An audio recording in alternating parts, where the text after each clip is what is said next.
Very excited to celebrate Kicking Day on the Athletic Football Show, which, as I explained in the intro, is a surprising holiday considering how little we talk about special teams on this show. It's absolutely been a blind spot of mine. Two people who have done a fantastic job of hitting this, though, and covering it all season and explaining the impact of it to our wonderful NFL writers at The Athletic. First off, it is the man himself, Mike Sando. Mike, so good to chat with you today. Appreciate you being here. Hey, thanks for having me, and even better to have Jourdan Rodrigue.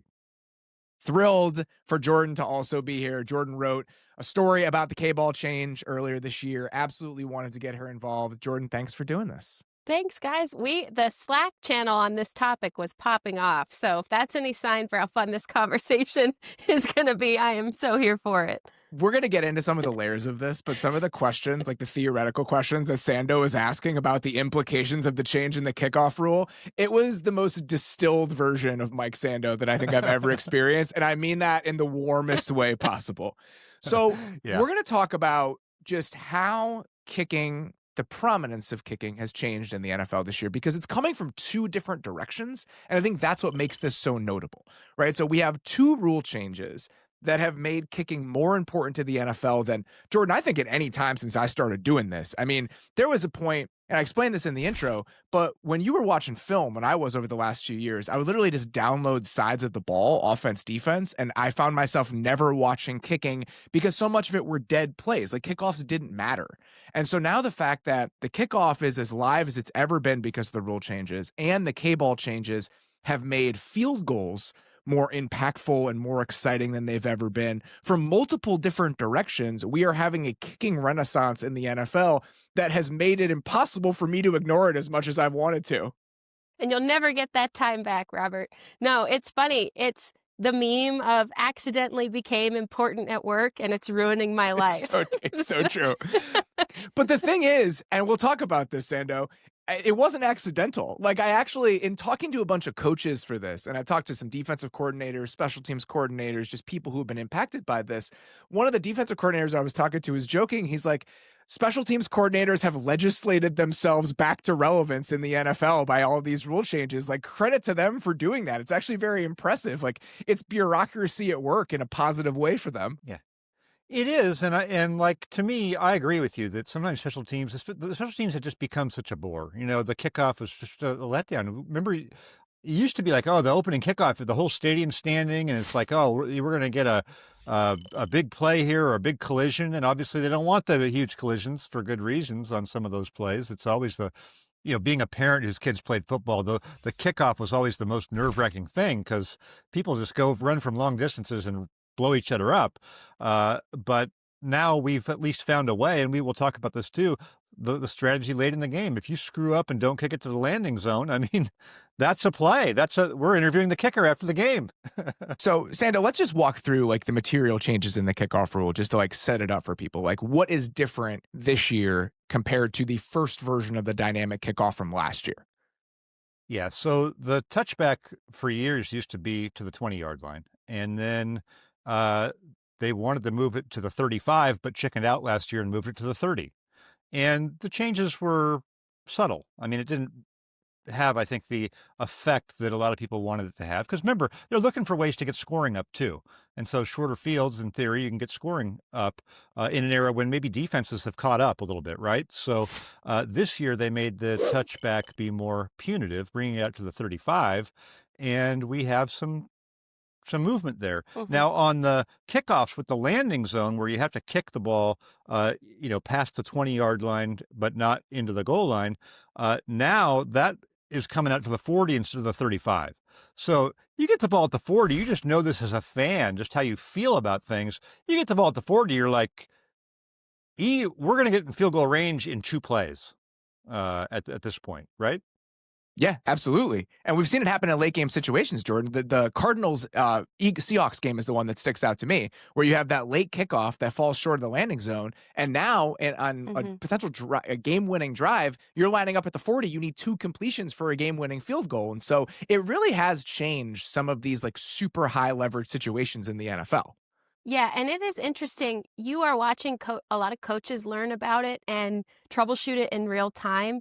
several weeks ago, even a late game situational decision by Ben Johnson, who I would say is probably one of the better situational coaches and has been on one of the better situational, especially special teams staffs when he was with the Lions. Wasn't quite sure whether they were going to be able to kick the ball, just like dribble it off the tee and maybe incur the penalty in order to help kill a little bit more clock, or whether they could purposefully incur the penalty by kicking the ball out of the end zone when he admitted later on it should have just gone out of bounds. Special teams ended up making an error. It ended up costing them. So I think that this is something, it's very interesting because it's not only become a reason to watch for the productivity that it's bringing back, and I think we'll see the numbers over time translate to that, but also because you are watching these very high level people troubleshoot and workshop the situational stakes of all of this in real time. And it's totally, I remember, Robert, when the rule change first happened, oh my gosh, everyone says all the right things at the league meetings. It's going to be for safety and we're happy about it and we're on board and all this stuff. No, when they go into their practices and all these kickers have to work on all these funky kicks and all these special teams coaches are actually taking up meeting time. Like this was so annoying for some of these coaches, especially offensive head coaches who really just wanted to dedicate all of that time to what they normally do. Now you have to have real strategy to it, which I think overall is good for the game. And it depends on your kicker too. All these guys are different, right? So, and who you're facing their kicker, how they're going to employ him, how aggressive teams are. You mentioned the Arizona game, which I think gave Sam Darnold possession for Seattle with 28 seconds left, and they got the tying field goal. Also, week 2, I believe, New England, Miami. New England was leading 33-27. They kick off. These are the 2 times in the final 2 minutes that the landing zone was missed. And so Miami got the ball down 6 at their own 40. They weren't able to get the touchdown, but man, that's a nice head start on one for sure to get it that far out. So I'm interested to see that type of thing happening in a big moment in a Super Bowl, or in a playoff game. Your kickers maybe banged up or right. You have to make a personnel decision, and you have suddenly the ball's out of the 40 and Patrick Mahomes has 18 seconds left from the 40, and you're like panicking, Mm-hmm. And if you look at the numbers, and one of the special teams coordinators I talked to last week mentioned that the first thing they looked at was just scoring rates based on where you are on the field, right? Which obviously that makes sense. That's the first thing you would take a look at. So I just looked at the numbers very quickly before we started recording today. From inside the 20, so from the 20-yard line and in, since 2000, percentage of drives that result in a score was 24%. Inside the 30, it only goes to 27.5%. It's not that much of a difference between the 20 and the 30, and you saw that in the strategy last year. Well, if you push it to the 35-yard line exactly, it goes to 34.5% since 2000. So now we're looking at scoring drives on a third of plays if you're just banging touchbacks. And so that's what it took. It took going from like 27.5% to 35.8%, 34.8%. And coaches were like, you know what, we're doing this. And Walt Anderson, in a story that Kevin Seifert wrote earlier this year about the kickoff change rule, he essentially said, mission accomplished. We got what we wanted to. The return rate is now double what it was in 2025. And so by changing it those 5 yards, you flip the math just enough where the coaches were like, I don't want to think about this, but unfortunately now I have to. Yeah, and just to simplify it, the drive scoring rate of any kind of score after a kickoff is 41% this year, and that's up from the mid-30s before. So That's just any drive that starts after a kickoff, whether it's returned or touchback or whatever. That's a pretty good percentage. I'll say too that the league, this is a very rare example, and I think part of it is because it was coach driven. A lot of these types of things was special teams, either current or former, coach and consultant driven to create really what this was and model it off of previous rules that existed even in other leagues. And so that's a big part of why this has been effective, because you actually got the people who are doing the job to go in and talk about how they could make this better. But it's a very rare example of the league also giving themselves basically a PR cushion too in a rule change, because they're also at league meetings this week citing and crediting decrease in injuries on the kickoff itself. And so if they have the player safety element you can't, if you're a grumpy coach over time about this, because you are seeing this have an effect. If you are a grumpy coach or you're a grumpy member of the competition committee or what have you, you can't say anything because then you're against player safety. And so this is like, it's kind of this perfect storm of things that the league is able to, like, and I say it's a rarity where they can check both boxes, where they not only have something that's effective, that's coach driven, that's employee driven essentially, and stakeholder driven, because they do have such a stake in this rule, but also that you can't really argue against for any other reason because you already have the safety benefits that are showing up in the data too. One thing I would also just caution as somebody who looks at numbers a lot is that we only have that 7 weeks is not a great sample size. And one of the things I've noticed late in these games, and Ryan Russillo mentioned it to me when we had a conversation on his podcast a while back, was he's like, the ball seems to just be moving faster late in these games anyway, meaning it's easier to move the ball down the field. And so one of the things I looked at was, okay, if we take possession after a kickoff with, let's just say the drive starts with between 1 minute and 15 seconds left, 1 minute down to 15 seconds, right? And you're down 3 or tied, you need a field goal, right? So there's been 8 of those drives this year and 5 of them scored, okay? The previous 5 years combined, there were 5 scores in 33 drives, okay? So my initial thought is, wow, that's a huge change that has to do with the kickoff rule. But the average starting field position on those drives was like the same or worse this year. So all the scoring was so up. interesting. Those percentages are up, but now those five field goal ending drives this year, there was a 33-yarder, a 39, but also a 52, a 53, and a 64. So it's a little bit of a mix of some of these long field goals that maybe weren't quite as comfortable making before, and the short ones. The other thing is there's 11 teams in the league this year that haven't even attempted a kick longer than 55 yards. So there's a concentration of teams, and I think it depends on who you have. I've talked to some teams who are like, hey, this doesn't mean crap for us. Like, we don't have that guy, you know? And Cairo Santos is still the Bears kicker. Like that, he's not going to be banging 65-yarders anytime soon. But so then there becomes a personnel component of this too. And kickers, it's notoriously hard to find, right? I mean, the 49ers use a 3rd-round pick on Jake Moody. He doesn't do well for them. They stumble into Eddie Pinheiro and he doesn't miss. And then Moody's on TV for the Bears, hitting walk-offs. So no one really knows how to find a great kicker anyway, but it'll be interesting to see just kind of how this all plays out over time instead of just 7 weeks. Let's get into the field goals in a second. The last thing I wanted to mention about the kickoffs, because this is not something I had thought about, but in talking to a special teams coordinator last week, he was discussing why there have been more explosive returns independent and just better for starting field position, independent of the percentage of kicks being returned. So just stick with me for a second. Because the touchbacks are now so punitive, you're also catching the ball further away from the goal line because teams are worried about kicking the ball into the end zone. So the returns themselves are going to be more dangerous, which I hadn't really thought about, but it makes total sense. And the analogy that he used, it's like last year, you were essentially having guys hit an island green every single time if you wanted to pin them inside the 5. So just think about that. Like, your kicker's on 17 at TPC Sawgrass every single time. That's a tough place to be. Now, if you're going to be kicking the ball, and I think the numbers bear this out, and looking at them today, and Sando, you're a true media wizard. I'm like just an amateur. I think that what I saw was that the average distance away from the goal line the teams are catching kickoffs this year has gone from like the 2.5-yard line to like the 5.5, 6-yard line. And that may seem small, but over time, that's one of those things that really starts to add up. So there are just so many different layers as to why this play is feeling the way that it feels compared to it being a dead play 2 years ago that it's hard not to get excited about it. I totally like it. Like, to me, this isn't an overly gimmicky thing. I like the changes to it. So I'm anxious to see more. You feel the same way, Jourdan? You like it? Yeah, I mean, I love it. I love, crazy chaos football potential, and I think this play offers some of it, and I like the strategy that we're starting to see unfold. You're seeing kickers with trick shots now, which actually I think over time negatively impacts the kicker. We don't have enough data yet to play out on that, but we'll get to that when we talk about field goals. Is this a Josh Carty like pet theory that you're starting to develop?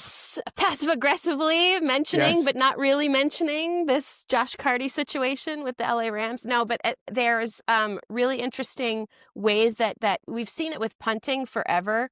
We've seen, watermelon balls and banana balls and all of these types of things that punters are able to do to make it really difficult for the punt returner to catch the ball and then to navigate through traffic. We're seeing a lot of basically taking run game schemes and run designs and like widening them out the width of the field and trying to access the same types of contours you would if, like, let's say you're running some type of mid-zone run, for example, or some type of wide zone, depending on which part of the field you're attacking.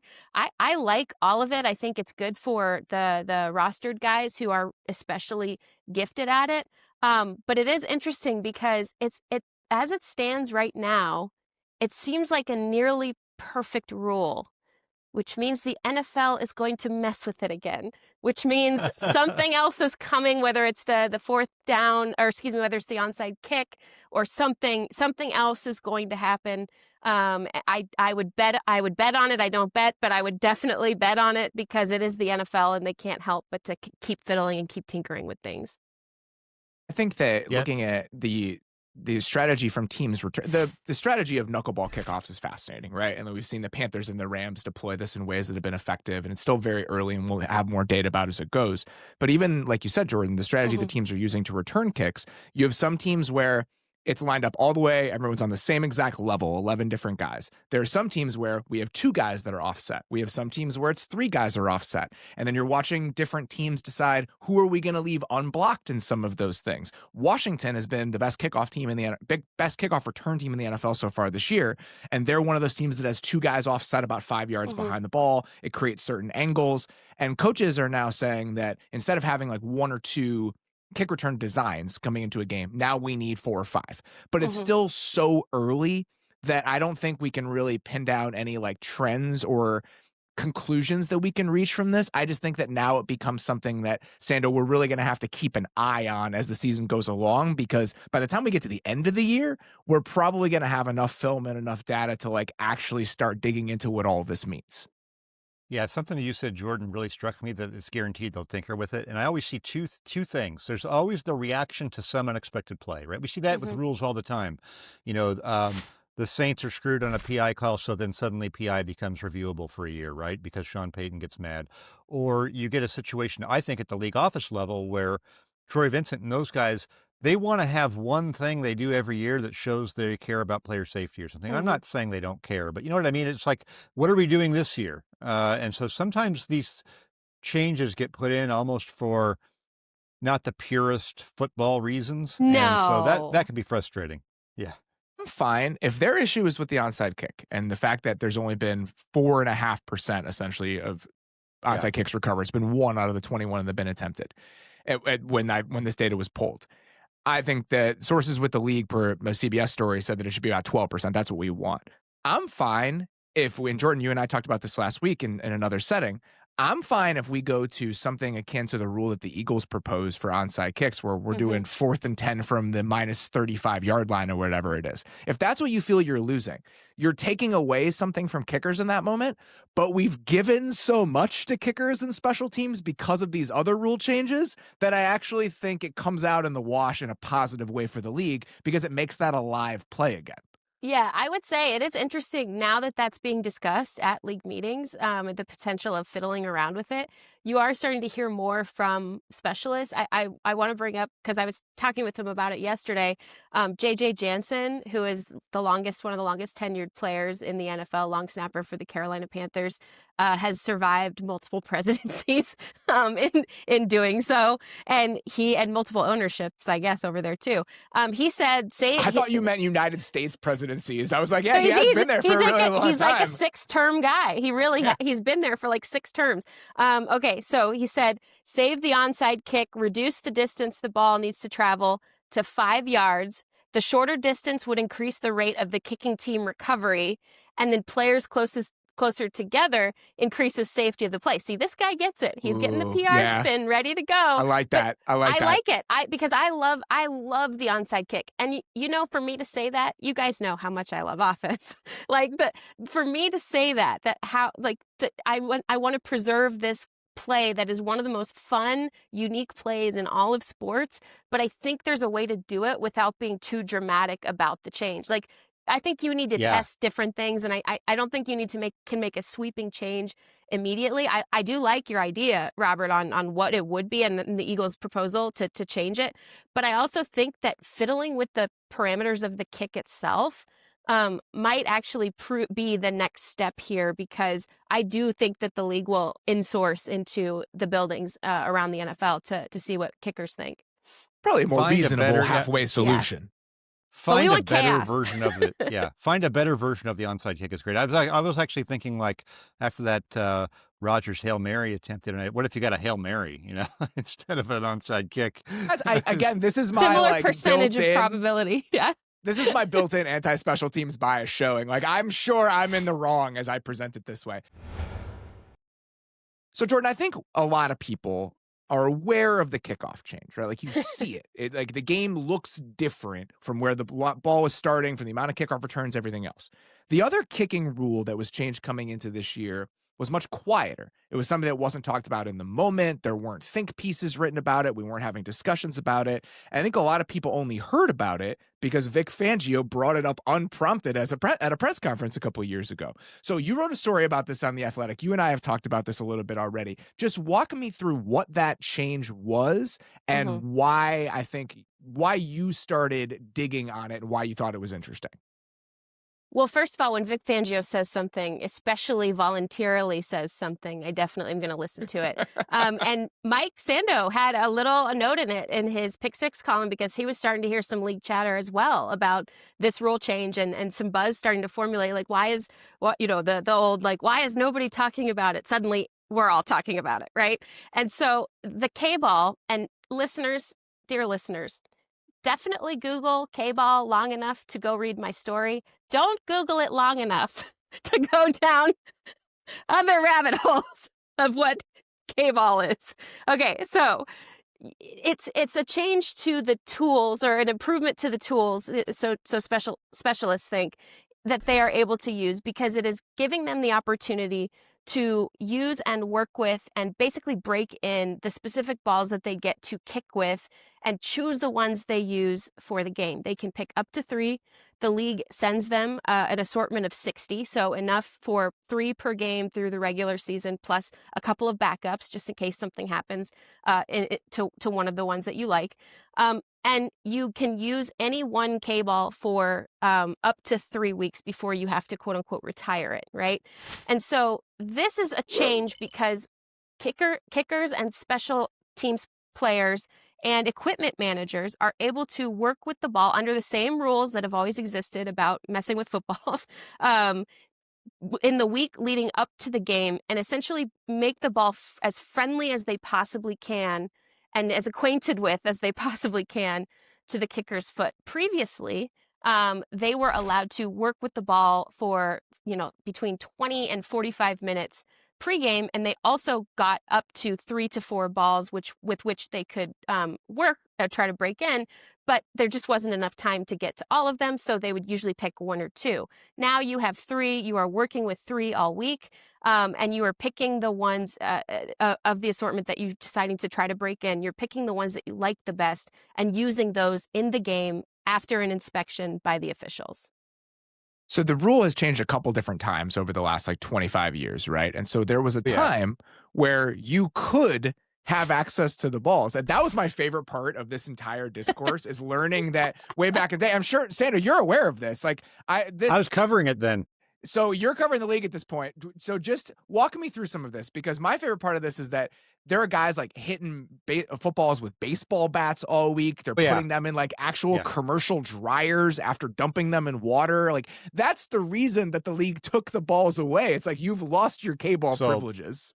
So actually, I was looking for what I'd written back then, but I found a great story by Ernest Hooper of the St. Pete Times. Okay, St. Petersburg Times from the late 90s. So before 99, players could do whatever they wanted with the football, right? So they were covering the ball with evaporated milk, putting it in the dryer, taking it with them to bed, going to a sauna, a whirlpool, a jacuzzi, right? Rich McKay, who was on the competition committee then and still is, said there's nothing they hadn't tried, okay, right? So they were trying to rein this in, all right? And so the kickers got totally defensive. Gary Anderson was a longtime kicker, back then. he's like, the big brass of the league, they're out to get us all the time. They want to make the goalpost narrower. They want us to kick off from further away. I don't know if people might remember Michael Husted was a kicker a long time ago. And there's a great quote in here. He said, some of the out-of-town ball boys were being instructed to set aside the broken-in balls for the home team and then give like crappy balls to the visiting team at the game, right? So there was all this stuff. Tony Dungy, great story. Tony Dungy said when he was on the Vikings as probably a D coordinator, they lost, or the other team made a 55-yard field goal, which is a big deal then. They actually got the ball, like out of suspiciousness. They got the ball, sent it to the league office, and the league was like, there's no way this ball is game ready. It had so many things had been done to defile this football. And think of the suspicion. Think of the suspicion to take the ball. We got it. We're taking this to the league office. Put this thing under forensic testing. There was rumors they were putting helium in the ball. Okay. So like anything went, there were these great cartoons back then in newspapers of like the kicker sitting outside of a laundry room while his football's going around. It was really fun and kind of charming, but it was getting out of hand. And so then the league overcorrects. Right. And so there was a time, Jourdan, where you couldn't touch the ball. The ball came out of the bag, and that's what you got to kick with in an NFL game. And so that everyone was like, all right, this is ridiculous. Like, have you ever felt a new football? It's impossible to kick this thing. It's hard as a rock. It's slick. And then we get to the previous solution where you get 30 to 45 minutes before the game. And the stories on that are just as funny. Like the ball boys, you could have a dry towel and a brush. Those are essentially the tools you were allowed to work on the football before the game. So Shane Graham told us a story last week where guys are walking out there with soaking wet T-shirts, acting like they were all sweaty. Pretending they just run stadium stairs, some of them actually running stadium stairs to really sell it. You sell the ruse. And so you come out there as a ball boy with a soaking wet shirt. You wipe down the ball to get it wet. And then you use the brush, the back side of the brush, to literally whittle down the ball as much as you can before using the front side of the brush to then dry it back up. And when he was walking me through this, my original thought was, how much could you really do in half an hour to the football? You could do a lot to it. And so it did help, but still not in the same stratosphere as what you can do if you're working on it throughout the entire week. Yeah, and it's interesting because and you said it, but I really want the listeners and viewers to think about this. If you've never had, like, you can go to a store and buy a football, right? It is nothing like the one that they use that come from Wilson, that are signed by the NFL commissioner, that stamped with the logo, which I didn't know. Stamped with the logo. Now they have the letter K and then like a little tag with the number on it, of which K ball it is. But it is like a rock covered in wax. That is exactly what it is. And you hold it, there's no grip. It is not malleable. It's not pliable. If you have an impact on it, so like with the foot, for example, it almost pings back your foot. It's not like how when you look at catcher's mitts or baseball gloves, it morphs with your hand. Really good broken in K-balls morph with the foot, and they give to the foot, and they sort of almost like hug it as you kick the ball. But these, not the case. And they were slick, and they were terrible. And quarterbacks were still able to, work with whatever footballs and put them in the shape they wanted. And in 2008, you don't say. I heard about that. By the way, some famous stories about that one. Yeah. Don't know if you guys have been following the news of the last 20 years. And so in 2008 and 2020, again, they tweaked the rule again to give these equipment managers more time with the footballs. And to their credit, and kickers, you talk to any kicker in the league, that's the first thing they'll say is, ours were already great because of our equipment manager. That's like an unwritten rule or an unspoken rule.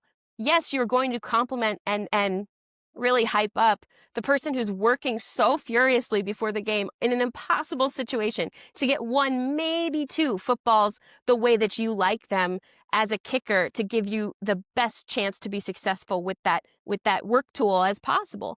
And so, they all have like their favorite guys. They tip them out at the holidays. Like, it's a very cool like underlayer of lore to all of this. that they were kind of being put in these semi-impossible to impossible situations just to get the tools of the trade even close to how they wanted them to be.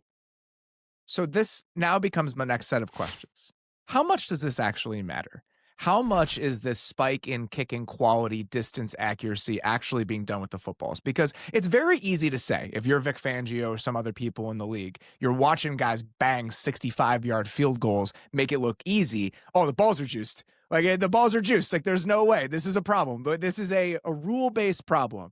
I want to try to extricate how much of this increase in quality and accuracy is because of the football, Sando, and how much of it is because of other factors that we're not thinking enough about. So you've looked at the numbers on this over the first 7 weeks. Have we seen a material difference in kicking quality after the change in the K-ball rule, or is this us just noticing some of the longer, crazier kicks that we've seen? I think it's maybe a little bit more of noticing the longer, crazier kicks, because what I've noticed is, there was a big increase in attempts and accuracy on the longer kicks starting last year. And so the way I've looked at this, if you just go back like the last 6 years, so 24 and 25, there's this big jump from, and I'm looking at like 51 to 55, 56 longer. But this year's up from last year. It is up some. But this year and last year are kind of in one band, and then 23 and 22 are kind of in a middle band, and 21 and 20 are real low. Like they're not trying a bunch of them. So there's definitely been something going on independent of this rule. And then it has jumped some this year. And I think that we can't discount the idea that the juice ball, isn't a factor, because we saw a 70-yarder made in the preseason, right? And we've seen some of these. It is impacting it. It's just a question of how much. Yeah. Yeah. And for who? And so the way I kind of feel about it is, you made the golf analogy, which is a good one. Like, I remember when like John Daly was like the only guy hitting at 350 or whatever, and I feel like there's more John Dalys now, right? And so maybe there's more guys who can get more out of the football, but it's definitely not a league-wide thing. It seems like it's concentrated. Like I said, there's a certain number of teams. I think 9 teams have hit at least 2 field goals longer than 55 this year, okay? It was 5 teams at this point last year. The year before that, it was 1. The year before that, it was 5. The year before that, it was 0. So those 9 teams account for 70% of the kicks that are made from 50 longer than 55, okay? But 11 teams haven't tried one. So to try to say that this is affecting the whole league equally, to me, isn't true, but it's definitely affecting some of the league. And I think that's the part that is a little nuanced and hard to really put your finger on, but it's there. So here are my thoughts on this, which through talking to a lot of special teams guys and kickers, who, by the way, if you talk to kickers on the record about this topic, they'll tell you it's not really a big deal. It's okay, I guess, because they don't want it to change. They want to keep these tools that every other skill position has the opportunity to do leading up to the game, but kickers just never were allowed to. They would like to have the same opportunity to craft their tool of the trade the same way that every other player on every roster gets to do, but kickers and punters and long snappers had not been able to.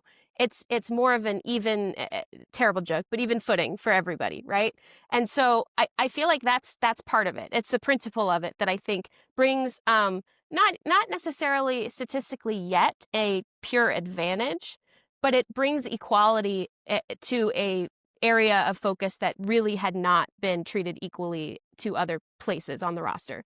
And so I think that's important. The other thing is kickers are bigger and stronger and look like linebackers, and we have Bryson DeChambeau kickers now. Like, if we continue in the Yes. golf thing, like we have those guys. We have these like juiced up guys who are hyper focused on distance in ways that they weren't 10, 15 years ago. Like, that's happening. Absolutely. And that is across the board something that you're seeing trend up over the last 5 years as kicks have gotten longer, which they statistically have over the last 5 years. And attempts can vary depending on the team. There's a bunch of factors that vary, including better process on 4th down and those types of things that have now integrated into the league more so as well.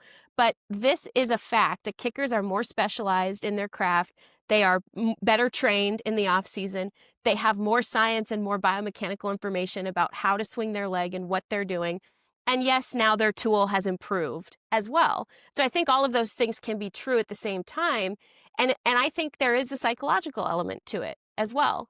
Because I think that if you are used to hitting, and kickers are the most type A meticulous people on the planet, and if you are used to hitting the K-ball that you have hit 70 times that week in practice, and that is the K-ball that you see arriving on the tee into the holder's hands, that is the K. It's this ease of routine and this ease of process, which is why I brought up the funky kicks before when we were talking about the kickoff, because nothing is jolting up this entire process. I think this is part of the reason why you're seeing misses or weird angles on some of these kicks, because you're also seeing kickers have to disrupt their previously known and adhered to routine of swinging their leg the exact same angle, the exact same speed, the exact same height off the ground, and kicking the ball the same way 70 times, 70 plus times through the week.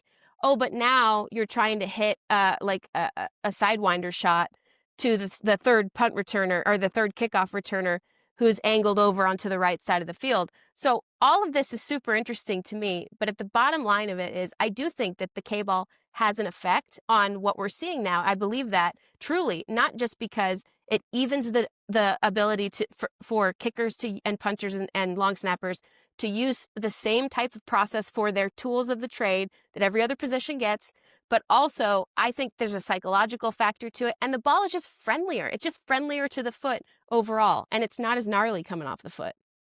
We all know too, Robert, like if you go to the gym or you're going to go shoot baskets, like it matters to you, even as an amateur basketball player, like the ball, right? You get one of those nice kind of sticky orange ones that cost a bunch of money and they don't let you use it till the game. That's awesome. I feel like I could spin that thing. It's great. You get one of those like plastic Voigt ones, remember those? They're like a little bit bigger size. Like you can't even Voigt catch a stray in a big spot. And so when Rory McIlroy's on the first tee, he doesn't say, "Hey, you got a ball," and then someone throws him a top flight XL. That doesn't happen.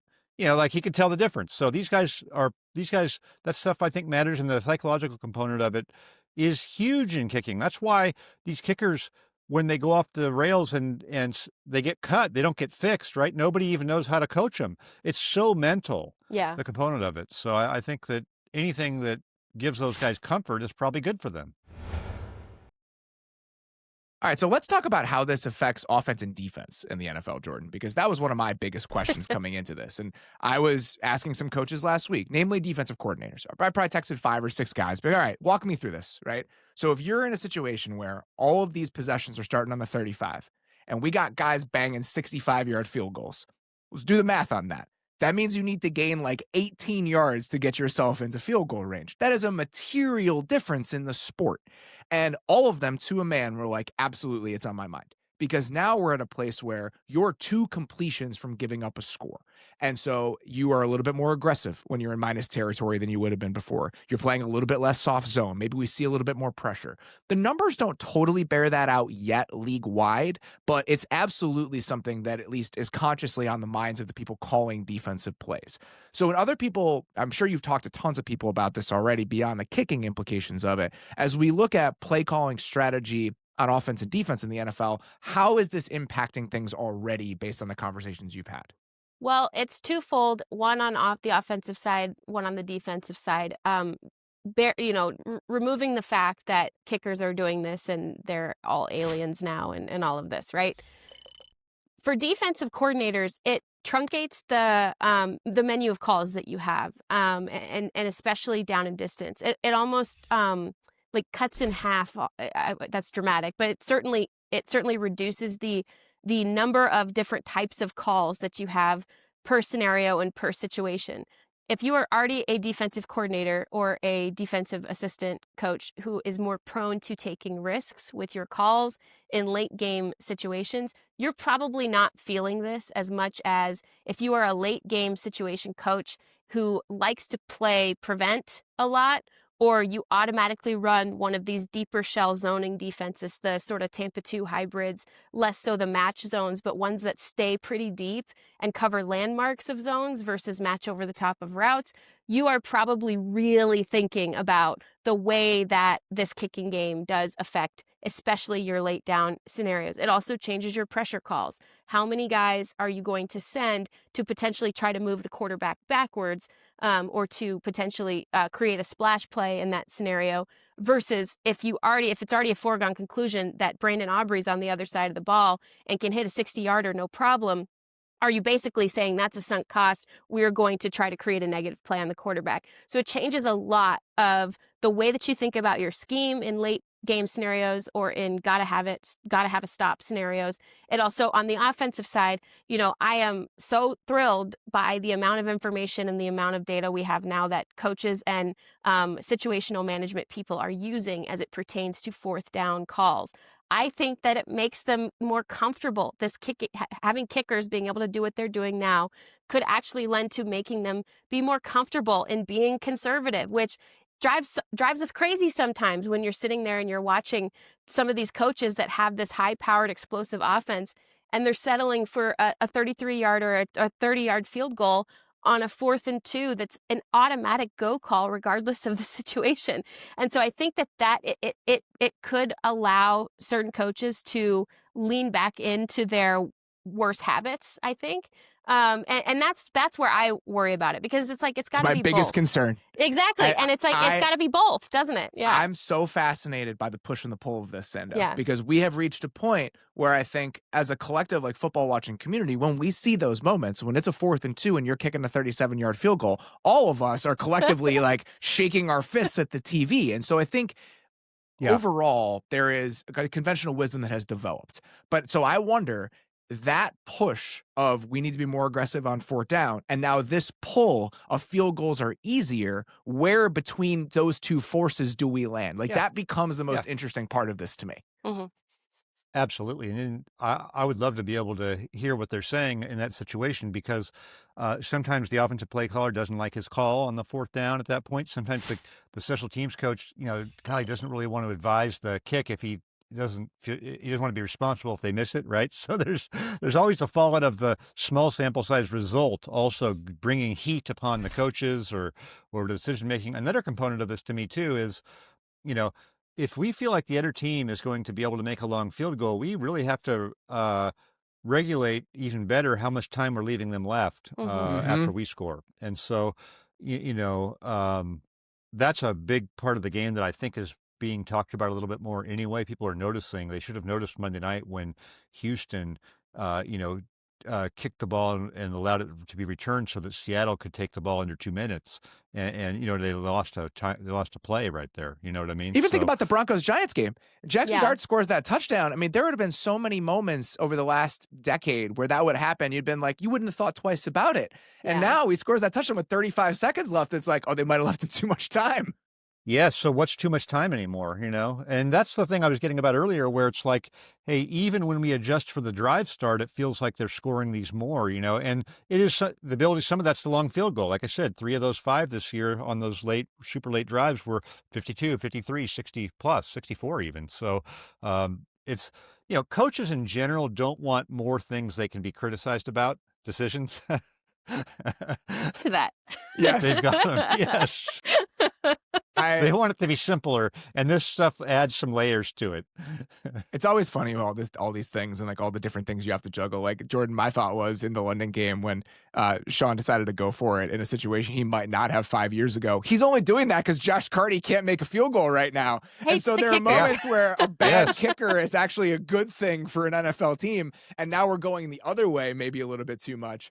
But I wanted to end on this question, and Jourdan, you mentioned it and kind of alluded to it earlier in the conversation about how you like the fact that it's adding more strategy and it feels more exciting. My first thought as I was watching this new world start to unfold is like, we're really going to make kickers more important in how NFL games go? Like, we're really going to do that? That was kind of my first knee-jerk reaction. And now, as I actually start thinking about it and I start watching some of the kickoffs and seeing teams do differently, I realize that I'm a loser. Like, I am going to be interested in what this looks like. It is exciting. And so I'm getting to a place now where the layers of it are intriguing to me. And as we figure out more about those layers, it'll be fun to study. And then, Sando, I like the end of game stuff. Like, I don't mind those situations with a minute or less left playing a little bit more live ammo than they've been in the past. I think it just makes it more exciting in those situations. And I think I'm into that, even if it means we're putting kickers on a bigger pedestal than we ever have. I totally agree. Yeah, because it affects more the strategy and moving the ball and giving you a chance. I think we all want hope, right? Don't you want hope? And really, as a fan, even though you want your team to win every week, it's kind of more exhilarating when they might lose, right? I'm telling you, I mean, some of those late game field goals over the first few weeks and what the witching hour looks like with all of these field goal attempts, like, it does make Sundays more enjoyable and more fun. And it just creates more scenarios where you're a little bit more keyed in, a little bit more locked in. And I think we should all be okay with that. And so, did I expect to be excited about the rise and the culmination of the special team season in the NFL? No, I did not. But thankfully, that's where we've landed here. Mike Sando, Jourdan Rodrigue, sincerely appreciate the time from both of you. Always great to chat with you. We'll do it again very soon. Thanks, Robert. Thank you. All right, guys, that's all we've got for today. Thank you so much to Mike. Thank you so much to Jourdan. Quick bit of news. Tuesday, November 4th, which is a couple weeks from right now, the trade deadline in the NFL is coming. We're actually going to have a live trade deadline show, 3:30 to 4:30 p.m. Eastern on the Athletic Football Show YouTube channel. This is your opportunity to subscribe to the YouTube channel if you haven't already. We're doing tons of video-first content for the channel this week. I have another video coming out this week. Derek's been doing a ton of it. Highly encourage you guys to check that out. That's where you can also catch our Monday and Thursday night recaps. So be on the lookout for that. Tuesday, November 4th, 3:30 to 4:30 on the Athletic Football Show YouTube page, our trade deadline reaction show. For now, that's all we got. Appreciate you guys listening. We'll talk to you very soon. Thanks for watching.